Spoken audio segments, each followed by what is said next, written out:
When I started my research, I'm working under Professor Burns in the uh, East Asian Language and Civilization Department.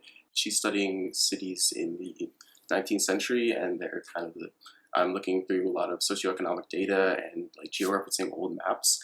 And so these were kind of topics that we had not touched upon in the course as much. We had discussed them a little, but not really like delved really deep into them. And so I had like when I was asked to georeference a map for the first time, I had no idea at all what to do. I was kind of just like I kind of nodded my head. I was like, oh, I can do that, I guess. And but I then immediately went home and kind of reached out to a bunch of other friends in the GIS community or in the class I had, and also to the professor I had, and kind of asked them, oh, how would you really go about like doing these converting these old maps to modern projections, like this kind of whole field. I've never really gone into it, and so they provided me really useful answers. And I also had to kind of go through a bunch of online documentation and kind of look through the program I was using and just like kind of continue learning these kind of methods after the course had ended. It wasn't just like after I was done, I knew everything I needed to know about GIS. It was like there's still a lot more I need to kind of get into, and so the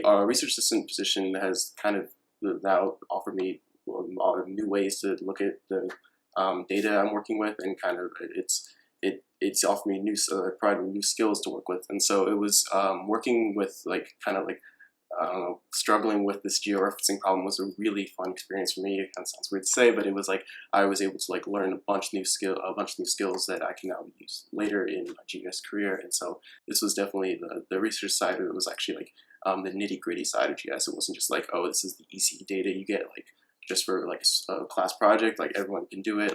This was like, oh, you actually have to like know how to do this like kind of hands-on research that is what the core GIS is. And so that was just in the first like day of doing research, I already had to like learn more and more about GIS than I knew just from the course. So it was a really great learning experience to continue after it. So. Yeah, I think it's really a great point about how the courses in many ways are just set as intended as a starting point to this experience, that when you're conducting research, and I think you heard that from a lot of the faculty as well, you never stop learning about how to go about doing your research, that there might be a new method or new technique. And so part of where the courses are valuable is they kind of give you the language, the base knowledge you need to know that you may not know the answers, but you know what questions that you should be asking.